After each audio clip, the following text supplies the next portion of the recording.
Shalom Bapak Ibu dan Saudara yang terkasih dalam Tuhan kita Yesus Kristus. Dalam kehidupan kita sebagai orang-orang Kristen, saya mau mengajak kita supaya hidup sebagai warga negara, sebagai orang-orang Kristen yang moderat. Apa itu kehidupan yang moderat? Orang-orang Kristen ini senantiasa terbuka, senantiasa ingin bekerja sama dengan semua orang, tidak membatasi diri dengan orang-orang tertentu saja. Jadi terbuka, mau bekerja sama, mau bergotong royong, mau melakukan saling tolong-menolong, mau hidup rukun, mau hidup yang harmonis di tengah-tengah masyarakat yang majemuk. Jadi inilah kehidupan sebagai orang Kristen yang moderat.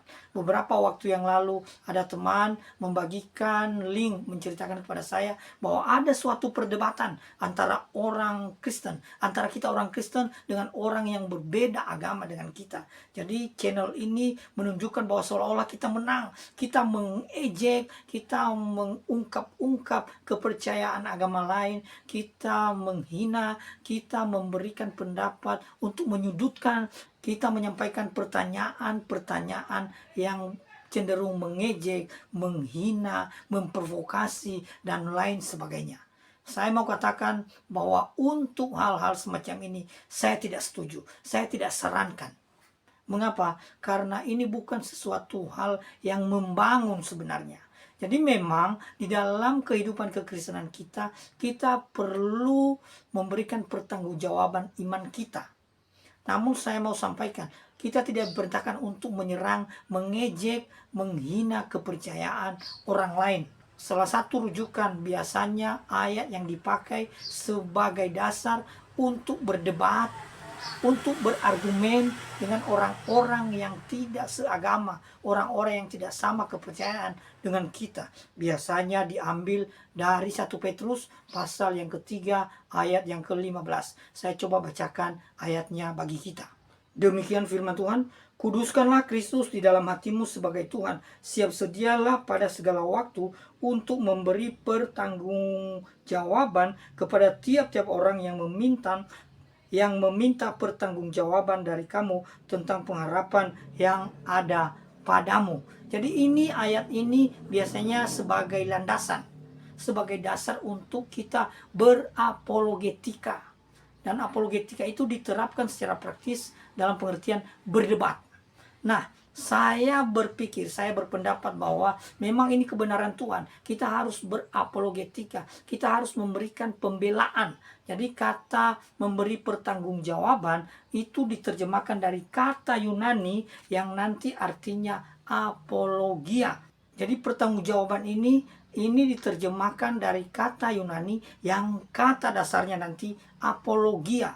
Jadi apologia itu adalah apologet, artinya pembelaan iman. Dan mungkin dalam pengertian yang lebih luas, ini ilmu tentang berapologetika.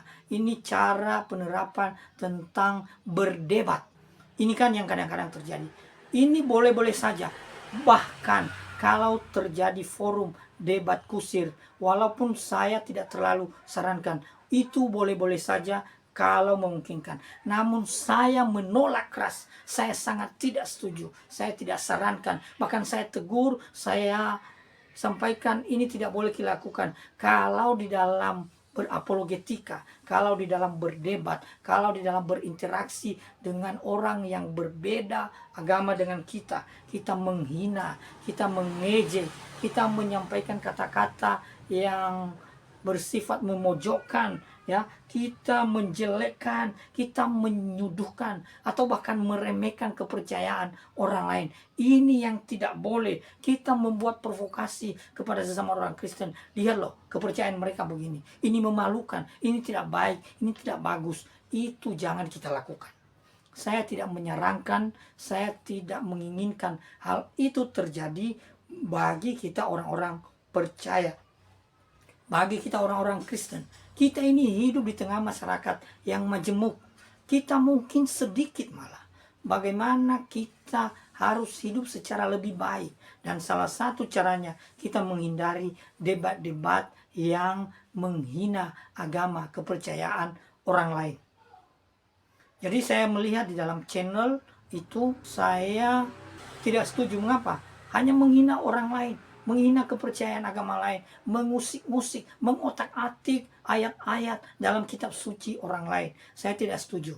Ada beberapa hal, ini pun tidak bermanfaat secara teologis. Mengapa? Ini tidak berkuasa. Yang berkuasa itu hanyalah kebenaran firman. Apabila kita katakan, kita bagikan, kita sampaikan, itu yang berkuasa. Tapi menghina, mengejek, memperkatakan, mempertanyakan kepercayaan orang lain, itu tidak berkuasa. Jujur. Dan bahkan dalam debat-debat itu jarang ada orang, kalau kita berdebat kita berhasil mengalahkan, bahkan mungkin kita kalah atau dia menang atau sama-sama merasa menang, atau tidak ada yang mau merasa kalah dan sebagainya. Pada akhirnya juga tidak ada yang bertobat. Belum pernah ada yang bertobat. Mungkin yang bertobat yang menyaksikannya, oh ini orang Kristen benar, tetapi tidak berkuasa. Mengapa? Karena yang kita sampaikan bukan firman, tetapi yang kita sampaikan pertanyaan-pertanyaan yang menjelekkan. Minum air kencing. Yesus lahir di mana? Agamamu begini, kepercayaanmu begini, tidak bisa menyelamatkan, dosamu begini, dan sebagainya. Dari pihak sana juga, Yesusmu apa? Yesus kita apa? Dalam hal inilah Tuhan berkata melalui surat yang ditulis oleh Petrus. Dikatakan di situ, kuduskanlah Kristus di dalam hatimu sebagai Tuhan. Kita harus menguduskan Kristus dalam hati kita.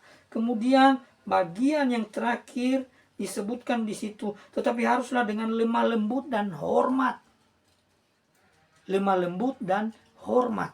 Ini formasi, ini formula, ini format yang disampaikan oleh kebenaran firman. Firman Tuhan harus dengan lemah lembut dan hormat, dan dengan hati nurani yang baik, supaya mereka yang memfitnah kamu karena perilakumu yang baik dalam Kristus menjadi malu. Yang kita harus berbuat baik. Kita tidak dibenarkan untuk menyerang orang lain, menyerang agama lain, menyerang kepercayaan orang lain. Bapak, Ibu, dan saudara yang terkasih, berdasarkan pengalaman, pengamatan yang pernah kita lakukan, yang pernah saya lakukan, debat kusir, debat yang saling menyerang, saling menjelekkan kepercayaan orang lain, tidak mungkin membuat orang bertobat. Justru menimbulkan permusuhan, justru menimbulkan hal-hal yang kurang baik, ya, merusak kebersamaan, mengacaukan keharmonisan, ya, menimbulkan perseteruan. Justru itu yang lebih banyak terjadi kalau kita melaksanakan debat. Memang ada, saya lihat di sini sosmed menyerang, ya, menyerang agama lain, menyerang kita juga, dari pihak kita juga menyerang agama lain. Sepertinya mantap, sepertinya kita menang, sepertinya kita mengejek, sepertinya kita berhasil mempermalukan orang lain. Tetapi tidak ada hasil secara Injil. Mengapa? Karena kita jarang membicarakan firman Tuhan. Karena para pendebat-pendebat yang semacam itu jarang memberitakan firman. Justru ada yang saya lihat itu justru menyerang kepercayaan lain. Itu jangan. Saya tidak menyarankan seperti itu. Saya selaku penyuluh agama Kristen membawa kita, mengajak kita supaya menjadi Kristen yang moderat, Kristen yang terbuka. Kita upayakan hidup yang harmonis sambil kita menjadi saksi Kristus melalui cara hidup kita, pancaran hidup kita, kemudian melalui perkataan kita, perkataan firman, menyampaikan kebenaran kepada orang lain. Ini yang benar. Ini yang harus kita lakukan. Kita jangan kompromi dengan dosa. Kita jangan kompromi dengan perbuatan kejahatan, pencurian, pembuatan laporan fiktif, korupsi, dan sebagainya. Kita memang harus tolak, tetapi kita harus melakukannya dengan pertama-tama disebutkan situ, kuduskanlah Kristus dalam hidup kita. Kemudian kita harus hidup dengan cara yang lemah lembut. Cara yang lemah lembut ini bukan lembek-lembek, ya. Tuhan Yesus keras juga. Tuhan Yesus sendiri mengklaim diri sebagai yang pribadi yang lemah lembut. Tetapi kita melihat, dia lihat orang jualan di bait Allah, dia keras, bahkan terkesan kasar. Dia harus usir semua para penjual di bait Allah. Dia juga tegas. Jadi lemah lembut bukan lembek, tetapi harus tegas juga. Menolak ketidakbenaran, menolak perbuatan kejahatan. Dan jangan sampai kita melakukan pelecehan. Jangan sampai kita menyerang, meremehkan, dan melakukan provokasi. Inilah kehidupan kita yang sebenarnya. Kita menjadi pancaran Tuhan. Kita memberitakan firman. Kita menyatakan kebenaran dalam hidup kita. Kita melakukan hal-hal yang baik. Kita menjadi pelopor hidup rukun. Kita mengusahakan hidup yang harmonis. Kita hidup bekerja sama dengan orang lain. Kita mau hidup bergotong royong. Kita mengupayakan mempelopori kehidupan yang aman di lingkungan kita, di dalam masyarakat. Dan kita mau berperan aktif dalam setiap program pemerintah. Inilah kehidupan Kristen yang moderat. Jadi Bapak Ibu, di akhir ini sekali lagi saya tegaskan, saya tidak merekomendasikan debat kusir yang mencela, mengejek, menghina agama dan kepercayaan orang lain. Sebaliknya, saya mengajak kita menjadi pelopor hidup yang baik, pelopor hidup yang harmonis, pelopor kerukunan masyarakat di dalam masyarakat yang majemuk ini. Dan dengan demikian kita menyatakan Kristus dalam kehidupan kita. Haleluya. Sahabat, kita bisa raih mimpi.